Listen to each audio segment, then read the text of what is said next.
point to all these fancy clothes with all these buckles from your head down to your toes. It's very simple, but I'm just another girl. It's not so easy, but I'm giving it a whirl.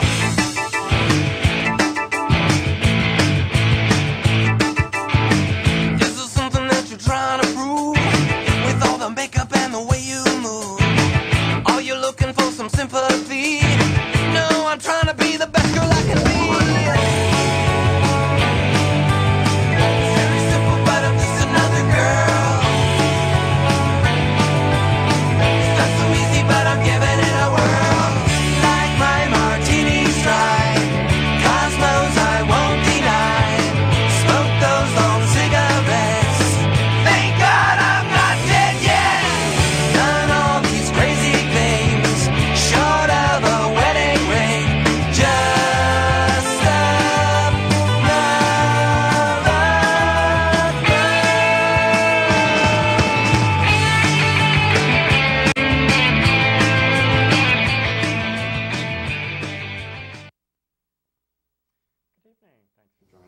I'm Callista Solomon. You're watching NLC Trans. Tonight I'm here with my dear friends and co-hosts, Tara Alexander and Renee Benoit. And welcome. This is our basically our second show on at this time slot. I think, judging by last week, we've kind of decided that we've probably got some new audience members. So we're going to kind of go over the basics a little bit, and we actually have some B-roll for you. Later. We haven't quite figured out when we're going to put that on yet, but just a little bit of educational footage, if you can stand that.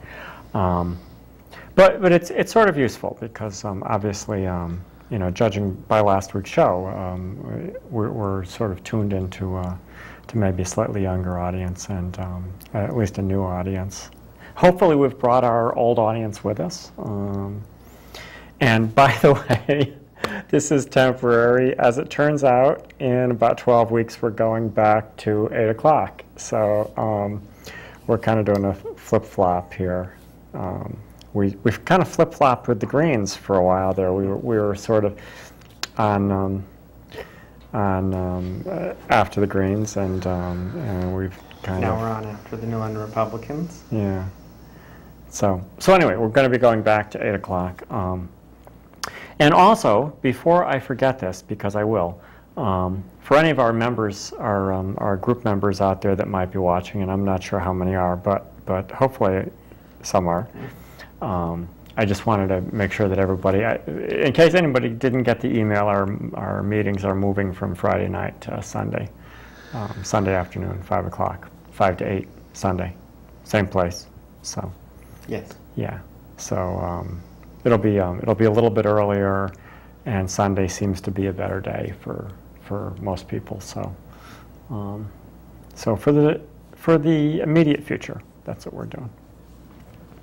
But anyway, so before we get to sort of the educational stuff, and again, I don't want to bore everybody with a lot of educational stuff, but we are obviously we are NLC Trans. It's a trans show, but that doesn't necessarily mean that's what we need to talk about. And typically in the past we haven't. You know, and certainly it depends on our guests and what's going on in the world, what we're going to talk about, and it isn't necessarily trans issues, but just so everybody is on the same page and knows what's going on. We like to every once in a while do a little bit of sort of a little bit of basic educational stuff so that people know what and who we are and what we're about, and so we actually do have some video for you later.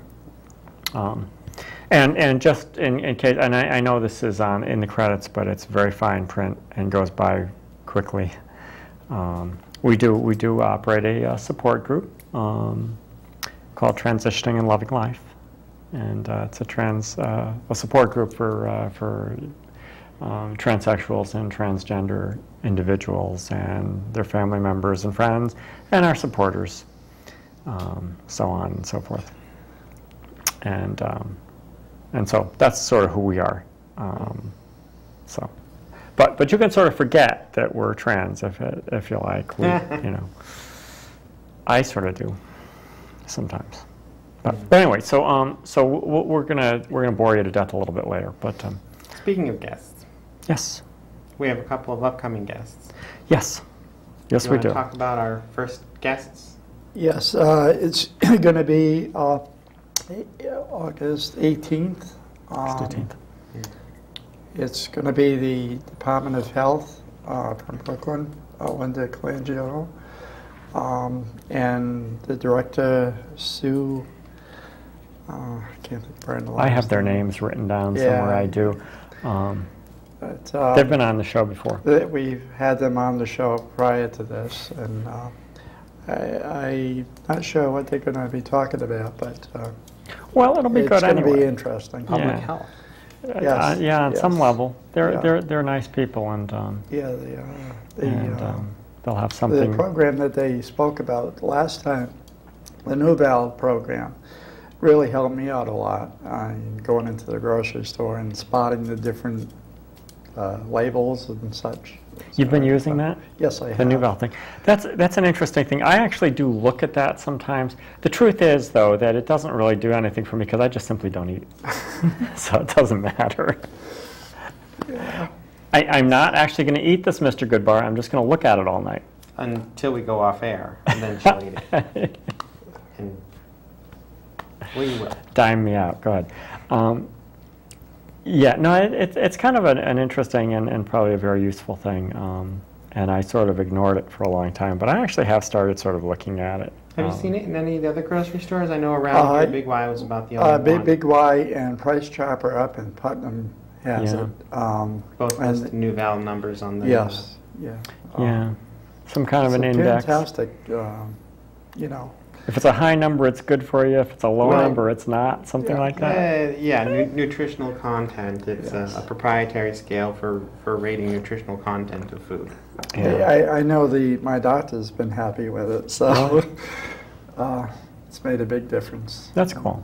Yeah, I know we kind of talked about that the last time they were here, and it's kind of a clever thing. But anyway, you know, it sort of tells me some things that I already knew. You know, stuff that doesn't taste real good is really good for you. That's not entirely true. Fruits and vegetables and things are rated very highly, and I do like those things. You're a big one on vegetables. Vegetables, yes, I have. I brought in tonight, it won't help you guys in the audience, I know, but I brought in a big tub full of squash and cucumbers and radishes from the garden. Not here tonight. Yeah, they're in the back of the car. Oh. I brought them in, you know, figured the guys in the studio might like them. I do a lot of vegetable gardening. and- 575 square feet of garden. Yes. And my squash got out of control, and we pulled like 30 pounds of squash out of the garden last couple days ago. You haven't reached the road yet. No. It's working on it. Fairly confined, but considering it's a 900 square foot house and there's 600 square feet of garden outside. I'm sorry, but It's a good thing. yeah, it's It good. is. It is. Lettuce and pea pods and soon peppers and tomatoes and Yeah, yeah, cool stuff. Cool So, stuff. Lots of squash, cucumbers. yeah, the squash are coming in Fresh like herbs. crazy. The zucchini were incredible this year. The zucchini, they started out. Between 12 and 18-inch long. Yeah, they zucchini. started out these little things, and then 3 days later, they're thicker than my arm. they're enormous. Overnight. Yeah. Yeah, they're- 4 you know, days. The zucchini. 4 days to go from, well, that's not quite big enough to pick, to we're going to need to Oh get my a wheelbarrow. Yeah, but anyway, we'll probably do some cooking shows at some point. We might Keep even promising that. take the camera around the garden.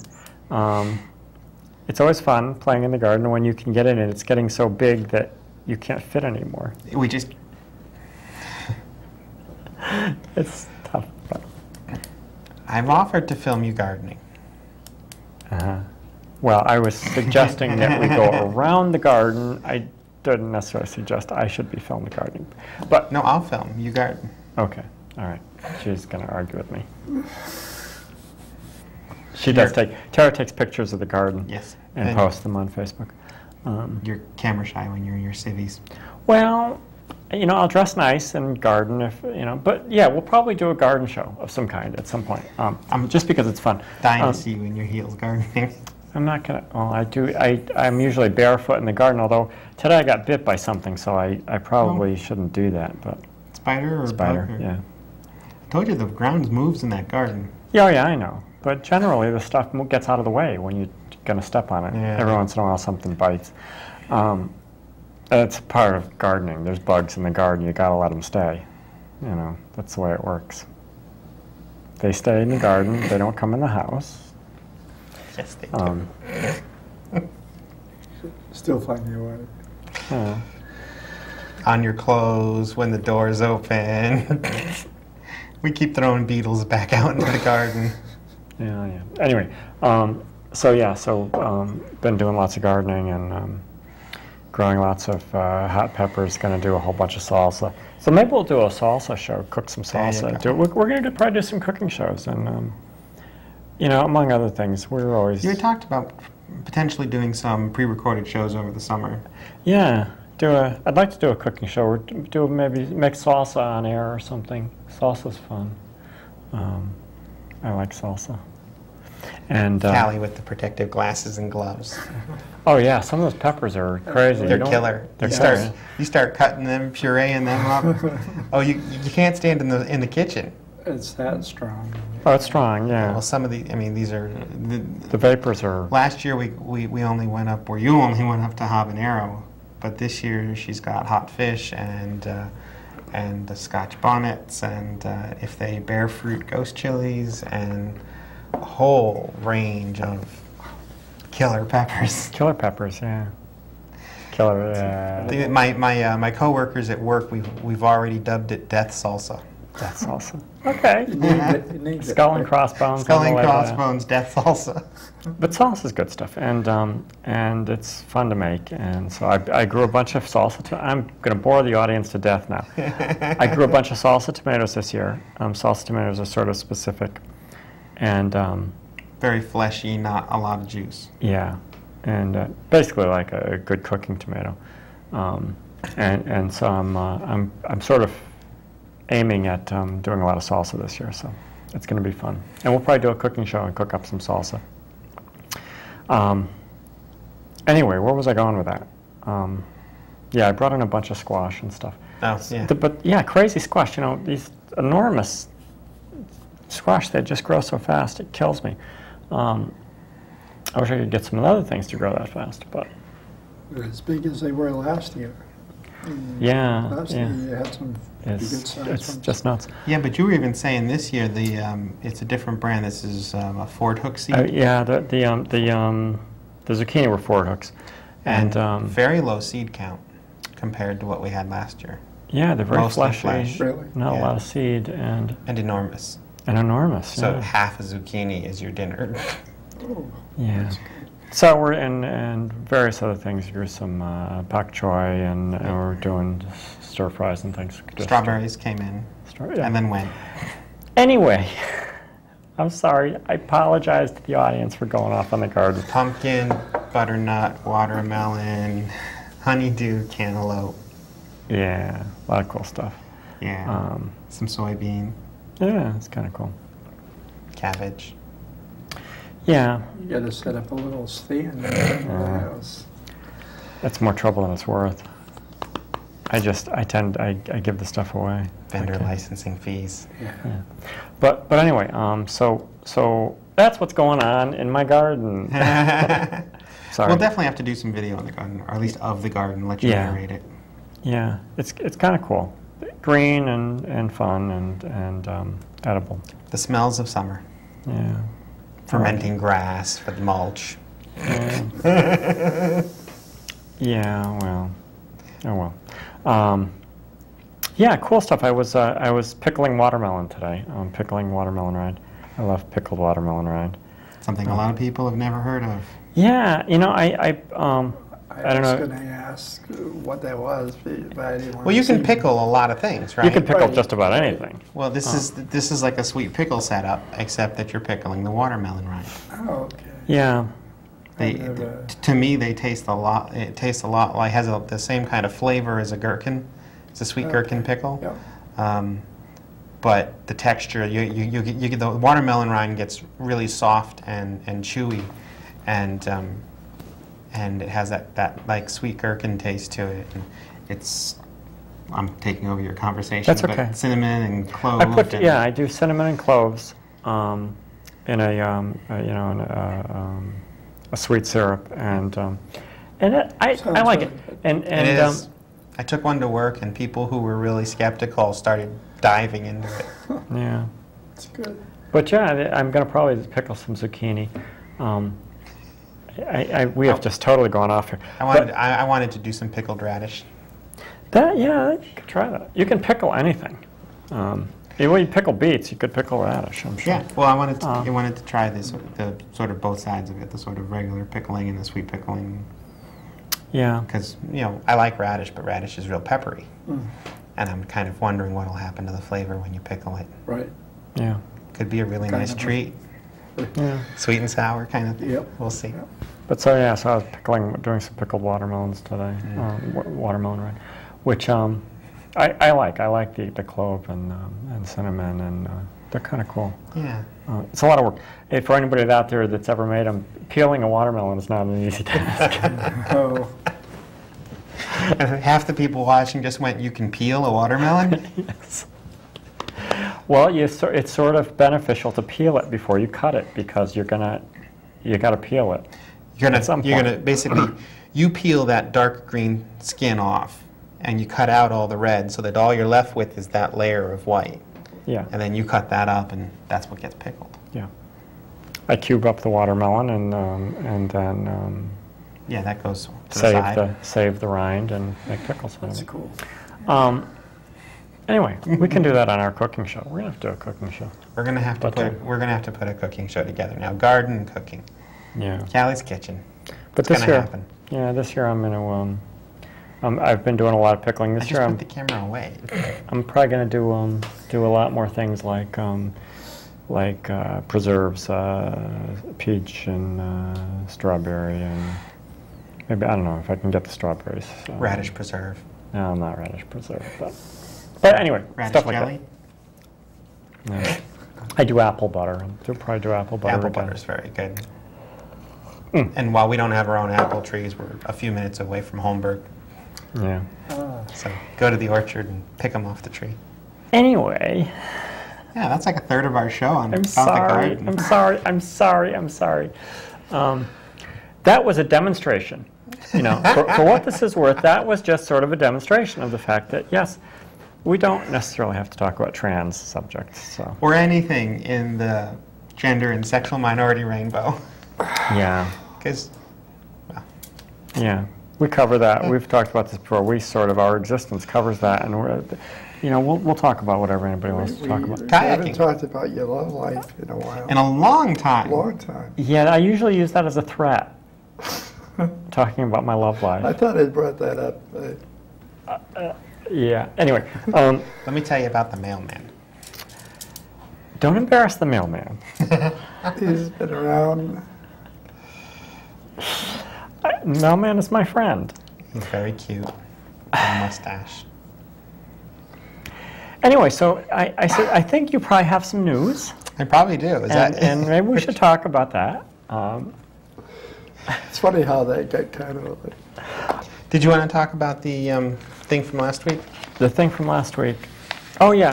The Alliance for we Living should probably fundraiser? recap. Let everybody know about that. Just Well, it's not until August 27th, so we have several weeks to remind people. yeah.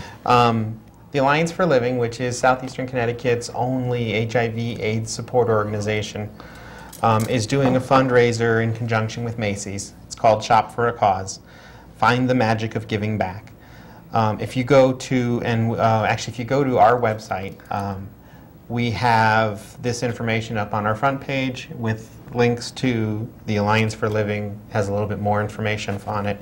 But what it boils down to is you can purchase for $5, a one-day shopping pass at Macy's for Macy's locations or Macy's online. For $5 gets you 25% off your purchases on Saturday, August 27th. Now the $5 goes to Alliance for Living, and you save 25% on your purchases at Macy's that Saturday. So it's sort of a win-win. Obviously, the more people that take advantage of this, the more people spend the $5 here and there. It really adds up, and it helps the Alliance for Living provide not just assist in treatments and for HIV/AIDS families, but find housing. They provide meals. They provide support and activities for those dealing with HIV/AIDS, but also their families and their children. Yeah. So they really are it really is an incredible task that they've undertaken, and they're the only ones in southeastern Connecticut who are doing all this. So any assistance you can provide is, I'm sure they will greatly appreciate. Yeah. The $5 donation in order to save 25% at Macy's on August 27th. Which is a good deal. This is a good deal. Yeah. As long as you're going to be around on August 27th, you can go shopping. Yeah, yeah. Well, you can still buy the pass. It's not going to, you don't have to save anything. You don't have to buy anything at You can Macy's. do it online, too. You just So have to buy the pass. So it's not a big deal. You can always go online. Yep. So that's something we'll be reminding people about right up to the Yeah. time. Yeah. Did we mention that Reverend Pollock's going to be coming? No, in? that was our second guest. We never got to the second guest. We went to the garden. And I know I keep talking about, I got to talk to Reverend Paterno. Reverend Paterno, right, about coming on. So I'm going to try to make that happen. If anyone out there is good friends with Reverend Paterno, let her know. We'd love to have her come I'm on the going to show. I'll email her. I'll try to do that tomorrow. I keep meaning to get her on the show. But anyway, Reverend Pollock. Right, yes, Reverend Josh Pollock. We talked to him the other night. And, Yep. He's with Connecticut Clergy for Full Equality. They were one of the members of the CT Equality Coalition that was pushing to get the gender identity or expression added to the state's anti-discrimination laws. He gave a very moving speech last November at the Transgender Day of Remembrance, and we invited him to come on the show to talk about Connecticut Clergy for Full Equality and sort of his stance, his views.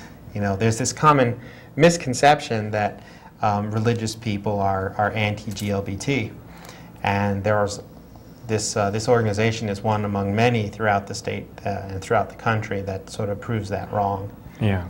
There are certainly a lot of open and affirming when and is it welcoming. coming out? The first week of August, I forget the date, August 3rd or 4th, something like that. Yeah. Whatever that Wednesday is. I don't have Yeah. a calendar in front of me. Yeah. But 2 weeks before the public health folks, I think, if I did the math. I want to also mention, along with them, that they're going to have the folks from the legislate district Legislate, Oh, yeah. coming down as well. Right. The They ones did who that last time, right? Came before. Yep. Linda's So trying this to is- coordinate the same, Yeah. get them to come that evening. So this is the help, basically the northeastern and southeastern health districts of Connecticut Right, that are going to be on the show the third week of August. 18th. Yeah. Yeah. Anyway, Okay. so yes, Reverend Pollock will be coming on, and We're very excited to finally get him on. yeah, We've been trying since last November. Not his fault. We've been at fault. yeah, I know. We just haven't sort of connected with him. We saw him the other night, so we just sort of bumped into him, and so it was like, And okay, cool.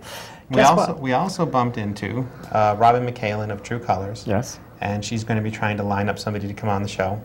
Oh, that's right. And she Yes. also- she asked us to talk about something, and Yes. it went right on my head. Good thing you thought of that. Do you want to? No, go ahead. Go ahead. I'm sorry. You Go- can. You No. can. I'm perfectly happy to No, go share ahead, by all means. camera. Go ahead. Would you like to? It's actually a fairly serious thing right now.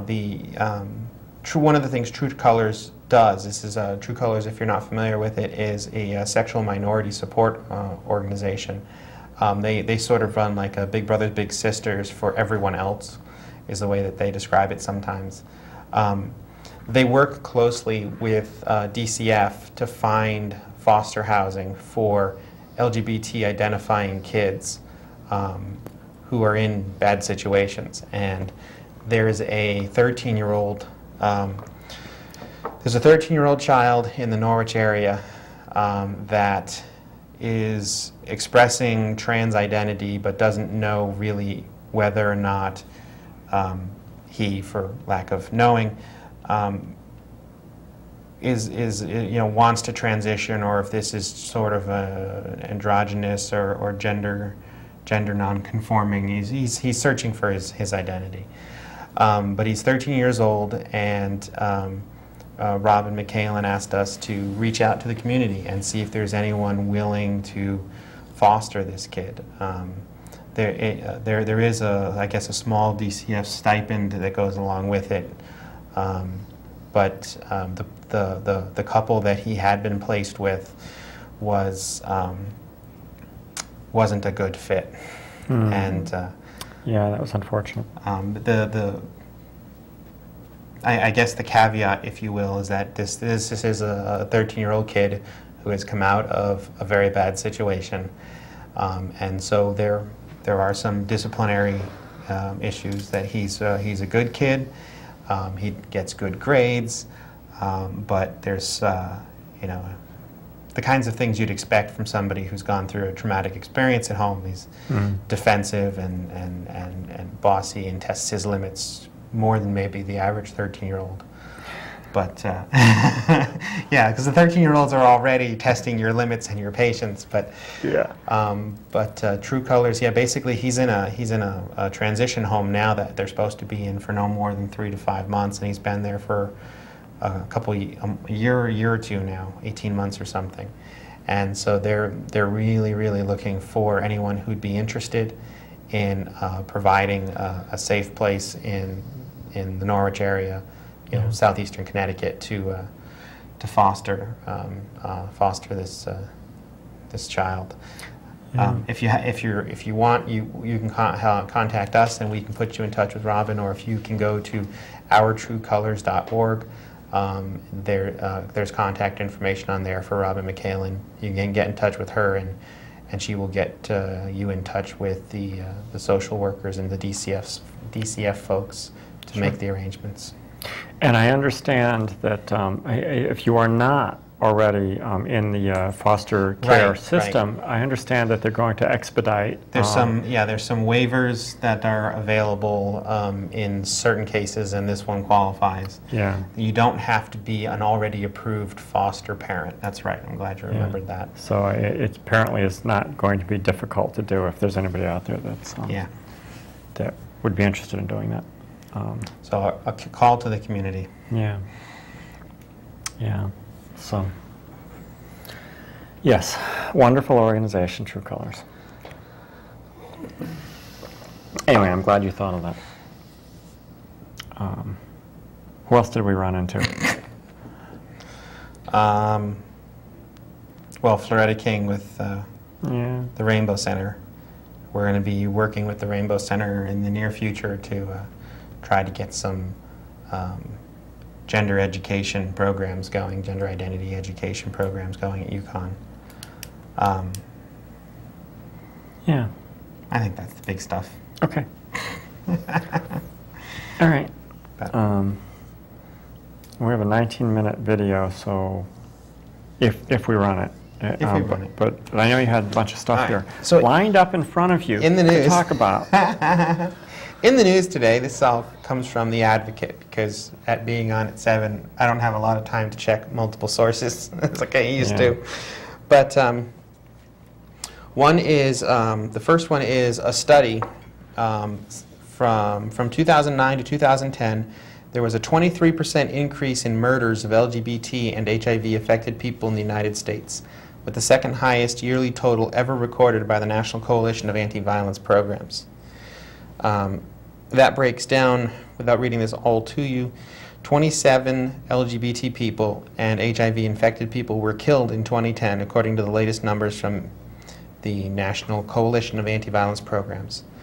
Total incidence of violence, which include victims who survived, was up 13%.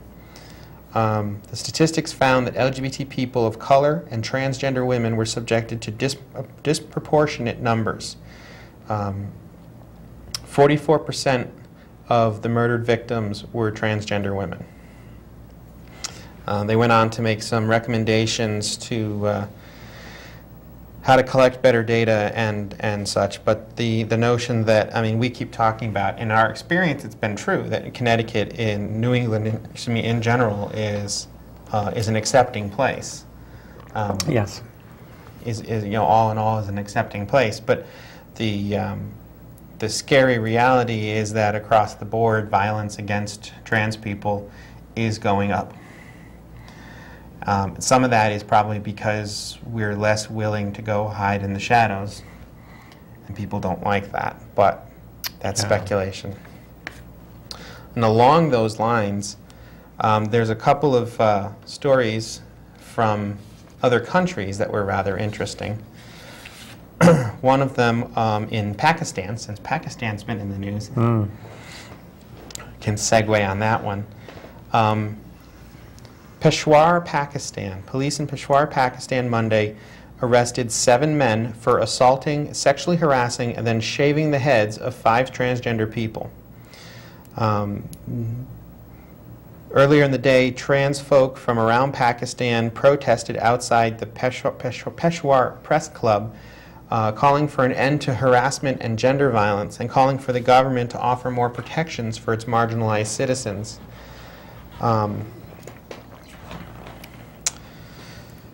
A local police representative told this news report, the Express Tribune, that the accused were arrested after the victims approached the police with a written complaint detailing their ordeal. The city's main transgender organization gathered protesters who beat their heads and chests in an appeal to authorities to arrest the men who allegedly held them at gunpoint and sexually abused them. It wasn't the first such attack.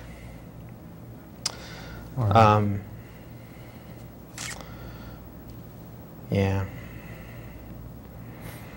Well, it's unfortunate. It's unfortunate that they were attacked, but it was, I thought, all in all, a positive light that when they brought the issue to the local police arrested the men who had perpetrated the crime. You don't always see that. Yeah. So that's a positive in my book. It's terrible that it had to happen, but it, you know, I say a lot of times it's not that it happens, it's how do you deal with it. And that one, they wrote up their ordeal and took it to the police. The police took them seriously, firstly, and ultimately arrested the men that had sexually abused them and assaulted them. As opposed to, in India, India's South Central Railway arrested 212 transgender people for being transgender. Yeah. Yes, military police charged with protecting India's South Central Railway arrested 212 transgender people in Hyderabad last month. Quote, in order to eradicate the alleged menace of transgender people, the Security Department of SCR conducted 564 drives during June at the sections where the presence of transgender people was reported. Wow. Among these arrests, charges were reportedly filed against 201 people, while trials of 26 of them are pending. 11 have been sentenced to imprisonment. And the Indian government's collected 35,000 rupees in fines. Wow. That's horrible. Yes. That's why I thought I'd bring it up. Yeah. 212 people in the month of June. In the month of June, 212 transgender people in India were arrested for being transgender. On the railway. On the railway, yes. Yeah. It's like, wow. First of all, there are 212 transgender people on the railway in 1 month. Right, exactly. and I thought that India was sort of fairly good about their views on transsexualism, but It maybe not. may be local government too. Yeah. Yeah, right. It's a big place, certainly. It's a big place. And then actually this one's a little off topic for us, but not entirely. Singer Ari Gold and his boyfriend were told to move to the back of the bus for holding hands. Wow. When Gold refused, the short line bus driver pulled over and called the police. Gold said, "We were listening to Whitney Houston on an iPod, double jacked, and loving her songs and holding hands. When the driver pulled over to tell us, 'Stop sitting in the front,' he said no, and that's when the driver called the state trooper. When the troopers arrived, Gold said they told the bus driver there was nothing illegal about the way we were sitting. Still, Gold says he and his boyfriend were again told they could move to the back of the bus and resolve the problem. We said no and asked to file a police report, but the officers quickly exited the bus, leaving ours and the other passengers' safety in the hands of a dissatisfied, discriminatory, mad driver," according to Gold, who said he couldn't get badge numbers for the officers. Ari Gold said, "He stood up to the driver. Despite my racing heart, things could have easily escalated. The only thing I could do is make sure my boyfriend stayed calm. I was afraid he was going to lose it." The Village Voice's Michael Musto was the first to report the incident, and Shortline buses sent him a response saying it'll investigate the account. Quote, "We do not condone or endorse the actions taken by this driver. His actions are not representative of the management of our company," etc., etc. "We'll continue to investigate. We apologize for the insensitive action," etc., etc. Where was this? This was... Yeah, good question. Shortline bus. It's sort of familiar, but He said on his Facebook page. I don't remember seeing anything. that's crazy. That's moved to the back of the bus. That sounds sort of familiar, doesn't it? It does. That was what caught my attention. Wow. My God. It's crazy. That is. Well, you could go friend Ari Gold and then look at his Facebook page. Yeah. Probably says. Yeah. That's. But you're right. It doesn't say here. That's pretty incredible. Go to the back of the bus. I can't believe that. Go to the back of the bus. Yeah. We don't have 19 minutes. We don't have enough time. I know. So yeah, there won't be enough time. So you can go on.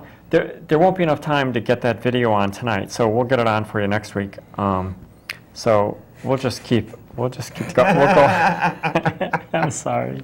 We'll go on. Best laid plans of mice and men. Yeah. Anyway, we will continue with this, and we'll get that video for you next week. I promise. Well, I probably shouldn't promise. We'll try to get that video for you next week. But so go on. But yeah, the bus thing is crazy. The bus thing is kind of crazy. Wow. And I mean, what's the deal with GLBT folks in transportation? I don't know. Don't use public transportation. You might get arrested. That's okay. It seems insane to me, but It kind of is. This is actually from last week. We didn't get to it because we had the callers, which we really enjoyed, by the way. Happy to take callers. Court orders an end to Don't Ask, Don't Tell. The Ninth U.S. Circuit Court of Appeals ruled Wednesday that the U.S. military can no longer enforce its ban on openly gay service members. A three-judge panel, the three-judge panel made the ruling. I believe, if I remember correctly, it's not said here, but from another source, that all three judges released their own opinions on why. The panel ruled that Don't Ask, Don't Tell must be lifted immediately and cited the recent Department of Justice brief in Galinsky versus the U.S. Office of Personnel Management, in which the government said gay and lesbian individuals have suffered a long and significant history of purposeful discrimination. The court also noted that Congress passed a bill in December to lift the ban on gay and lesbian service members serving openly. And the bill that passed, that the president signed, basically left it to the Defense Department, the Secretary of Defense, the generals, sorry, there was a triad: the Secretary of Defense, the Joint Chief, I think, and the President, to actually agree when a good time to lift it would be. So Congress authorized them to lift it, but the actual lifting of the Don't Ask, Don't Tell policy was left in the hands of a triad. And this is what the Ninth Circuit Court is ruling you have to do now, essentially. Very cool. Today, let's see, in October 2010, U.S. District Judge Virginia Phillips ruled that Don't Ask, Don't Tell was unconstitutional and ordered that the military stop enforcing the policy. This was last October. The Ninth Circuit issued a stay on the ruling pending appeal, and then the bill was passed by Congress. It says, quote, "Today the government is enjoined from implying or enforcing Don't Ask, Don't Tell. It's that simple." Dan Woods, lead attorney for the Log Cabin Republicans case against the policy, told The Advocate Wednesday, "We don't have to wait for politicians and bureaucrats to certify whether the military is ready for repeal because the courts have done it." Woods said he has not received any information on whether the Justice Department intends to appeal the ruling. On Friday, the Department of Justice submitted a brief in Galinsky, a case challenging the Defense of Marriage Act, in which it articulated its position that the law is unconstitutional and that the law is discriminating on the basis of sexual orientation, of which Don't Ask, Don't Tell is an example, should be subject to heightened judicial scrutiny. The Department of Defense spokesman Colonel Dave Lappin issued a brief statement on Twitter shortly after the ruling came down that the Pentagon is studying the ruling with the Department of Justice and will comply with the court's orders. He added that he was taking steps to inform the field of this order. So, more pressure to get Don't Ask, Don't Tell repealed. Yeah. And yeah. Certainly a good thing. And if I remember correctly, the Galinsky case was, there were two. No, never mind. I'm getting them mixed up. So this isn't such a good one. I'm bouncing back and forth. Anti-gay radio host Linda Harvey and American Family Association leader Gary Glenn used her show to deliver a message that gay people are not a good employment risk. Wow. While LGBT people have made progress against workplace discrimination, these two people say that's not a good thing. Glenn, president of the Anti-Gay American Family Association's Michigan chapter, went on the Equality Anti-Gay Harvey's radio show over the weekend to say gay people are not a good employment risk. "What ridiculous folly," this is a quote, what ridiculous folly to suggest that only those individuals who engage in homosexual behavior, given all of its severe medical consequences, constitute the best and the brightest. It's not really bright to engage in behavior that puts you at dramatically higher risk of mental illness and substance abuse and AIDS and cancer and hepatitis, and according to various sources, premature death. So to suggest that engaging in that type of behavior defines someone as the best and the brightest, which seems to be the line coming out of corporate America, is just ridiculous." End quote.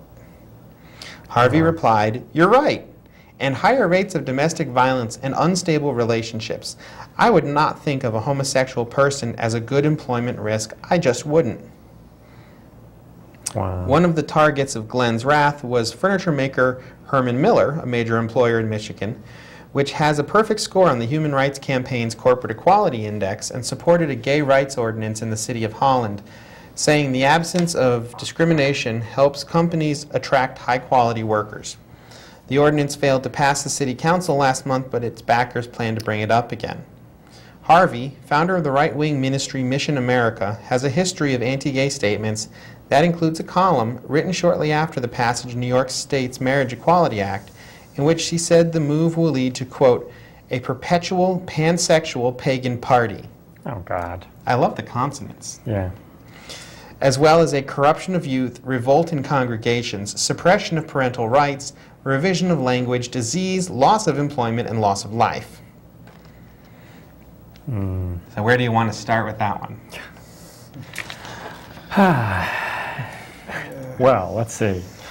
Being homosexual putting you at a dramatically higher risk of mental illness and substance abuse. That Where'd that come from? Well, probably I believe from the notion. I mean, there have been some studies that you could misinterpret that way. Sure. That the higher incidence of substance abuse and emotional problems comes from the stigma and the social discrimination people face when they realize they're attracted to members of the same sex, and then you have people like these two beating you over the head saying, you're not a healthy person, you're not a good employment risk, you don't have a future. Yeah. That leads to and certainly problems. we know that a lot of this stuff, you know, okay, some of the numbers may be correct. I mean, I don't necessarily mean correct, but there may be something to some of this. It's like, yeah, people that are severely discriminated against wind up with a lot of problems. Yes. We've seen this in problems in employment, problems in housing, problems and because of those things, you know, you're at risk for various other problems as well. So yeah, it's sort of like, wait a minute, you're the cause. Yeah. And this notion that they're at a greater risk for AIDS, the fastest growing group of AIDS patients are over 50 heterosexual people. Yeah, that's interesting, isn't it? But there's been a great deal of work done historically to educate the world about safe sex, about you know, if you're going to use needles, safe needle usage, and it's had a significant effect. But yeah, the fastest growing category of HIV/AIDS patients are over 50 heterosexual couples. yeah, People. that can't happen to me. Yeah. Oh, you know what? I'm too old to worry about it. I'm too old to catch HIV, or, you know. No, you're not. Yeah, that's interesting. But that's just terrible. increased cancer, increased hepatitis, and according to various sources, premature death. Yeah. Well, But- when you can't get a job and you wind up on the street, guess what? Your life expectancy goes down. And you know, there's a grain in here in the way that that the American Family Association chapter president is phrasing it. That I would say he's right. Because someone's homosexual doesn't necessarily make them the best candidate for the job. Right. However, It shouldn't have anything to do. it shouldn't have anything with to whether or do not with they're whether or not you're homosexual. qualified for the job. That's Right. exactly Yeah. right. Yeah. It really has no bearing on your qualifications to accomplish the job. Right. What kind of employee, what kind of worker, what kind of work ethic you have, and what kind of dedication you have has nothing to do with who you sleep with. Right. You know, and the fact of the matter is most of the Fortune 500, 1,000, 5,000 companies are discovering it's that diversity in your workforce gives you a greater pool of experience to draw from, gives you a greater pool of perspectives to draw from, if you're actually interested in leveraging those experiences within your company and not just having cookie-cutter workers. Right. Then diversity in your workforce, diverse backgrounds, be it socioeconomic, be it ethnic, be it racial, whatever, really does give you a much more robust, as you can see by some of the presidential candidates' comments, where you read the comment and you go, boy, they didn't have anybody from category XYZ review this one. You know. The police officer in our own state, the senator who's a police officer, who had submitted the amendment to the bill that wanted trans people to identify themselves and register with the commissioner of the Department of Motor Vehicle. Yeah. He meant well. He meant well. He was really looking to try and make things easy and make it easier on the cops, make it better for the trans folk. but nobody on his staff. There was no experience on his staff to say, No. boy, that sounds like you want me to register with the state. Yeah. And Yeah, that was a mistake. yeah, that wasn't. But obviously the reason behind it was No, yeah, and we not. give him credit for a good intention gone awry, but Yeah. but the value in having diversity in your workplace, or in this case, on his staff, is somebody goes, somebody, it may not even have been a transgender person, but some marginalized category goes, that just doesn't sound right to me, and he goes, boy, I never thought of looking at it that way. And Yeah. that in corporate America, they don't want to be caught by those things. You don't want to have to say you're sorry and explain yourself, because you lose customers, you lose money, you lose investors. You need to get it right the first time, which means you need to have that experience in-house. Sure. But anyway, that's my Yeah, tirade. it's crazy. The discrimination is the problem, not the cure. Yeah.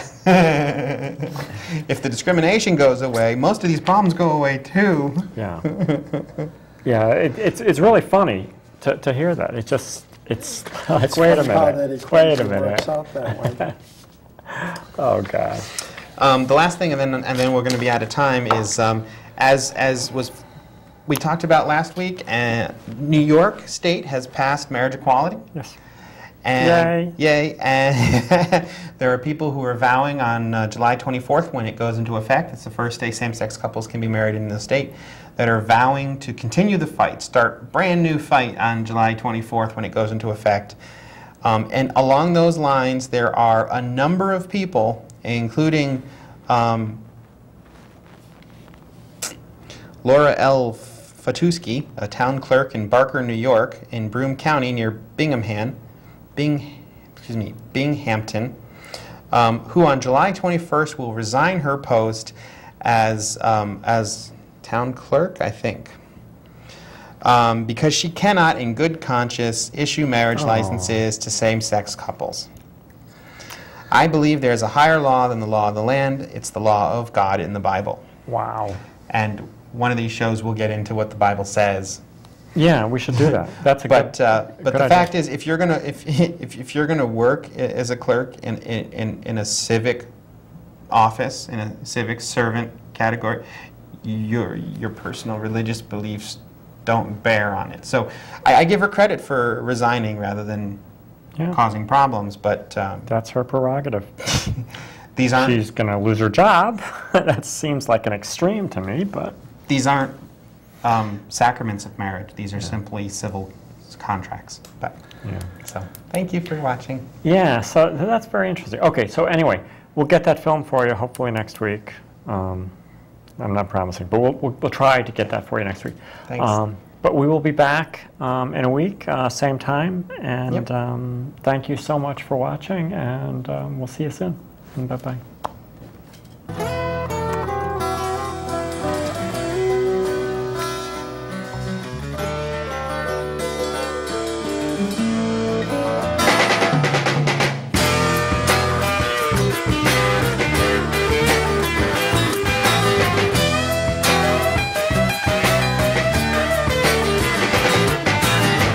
I could sit around and point my finger all day on the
taken personal